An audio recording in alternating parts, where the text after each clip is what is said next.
Hi everyone, Tony Donkin here from Wise, Witty and Weird. Really glad that you could be with me today because I've got something I wish to talk about, which is politics.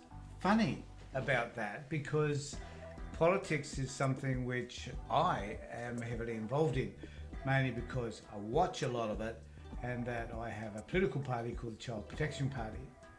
But I want to talk today about Scott Morrison, the man who cannot confront, cannot take responsibility and refuses to identify himself as the coward he really is. Now, I had the opportunity to watch Question Time the other day in which he was attacked, I guess, by the Labor Party. A pretty flimsy attack, I must confess, but an attack nevertheless, which was trying to pin him down on him failing for the two things that he was supposed to do. At the end of the day, he looked pretty damn weak. And I've watched a few other interviews of his and some of his press conferences, and every time I watch one, I come to the conclusion that he's weak. See a problem, duck shove it to someone else. Doesn't this exactly describe the Prime Minister's approach to leadership?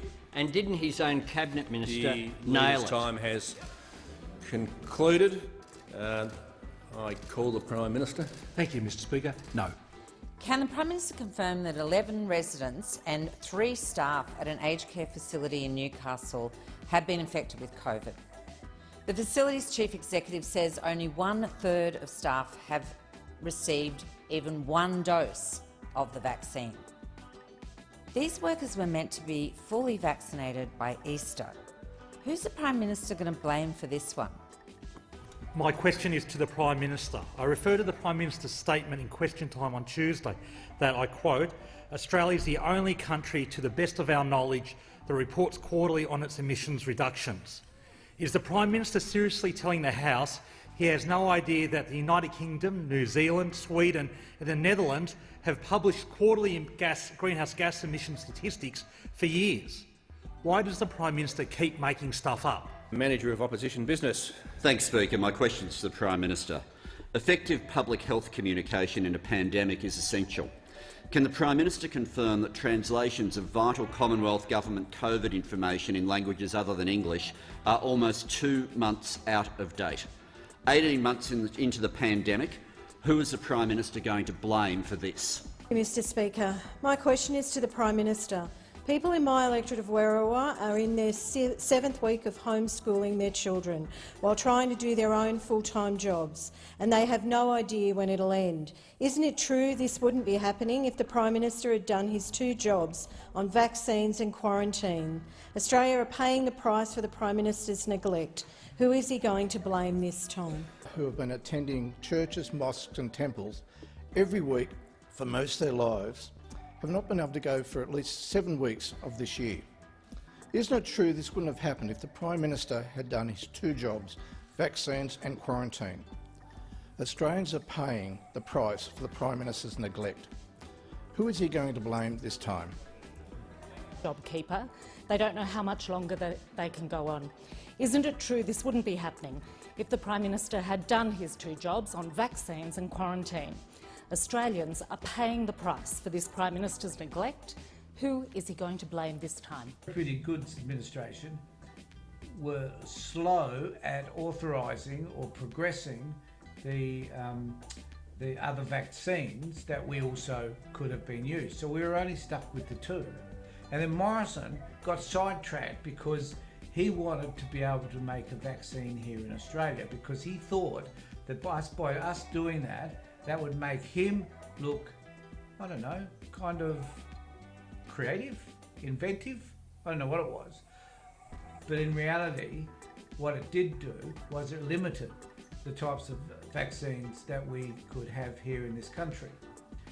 So, given that we were only sort of seeking 2 vaccines, this meant that when Pfizer became extremely popular because it's an mRNA vaccine, and the rest of the world was seeking that particular vaccine, we were unable to get the doses that we had actually ordered.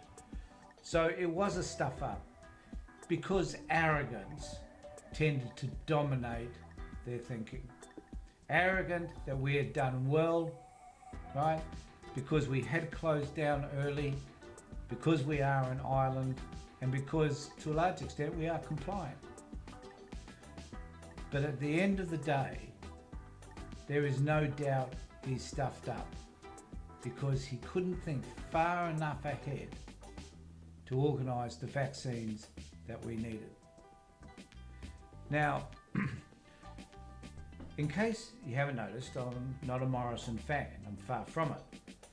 And that when we have the sort of arrogance, pig-headedness and bullish behaviour that we have from someone like Morrison, our country suffers.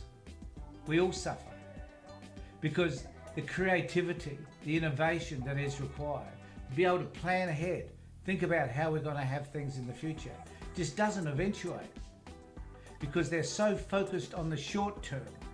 Now this is a problem with governments generally, that they don't look to 10, 12 years down the track. They look to the next cycle, which is the next time they're going to be elected or not. And so that next election becomes more important than anything else. But if that becomes the sole focus, we're going to make some crappy decisions because we're thinking about what does this mean in terms of me being re-elected, as opposed to what does this mean in terms of what is in the best interest of the citizens of this country. They don't think about that. They think about the short term.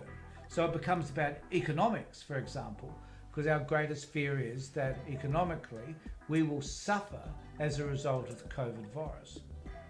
So because our focus is on big business, because we're the Liberal Party who tends to focus just on big business, doesn't think about the welfare of the community in general. So the focus on big business means let's resist anything that will prohibit the growth of business in this country, which obviously lockdowns do. So the government would have been fearful of lockdowns to start with. As a result of that fear, their decision making was inhibited. It was poor. They could have done better, should have done better.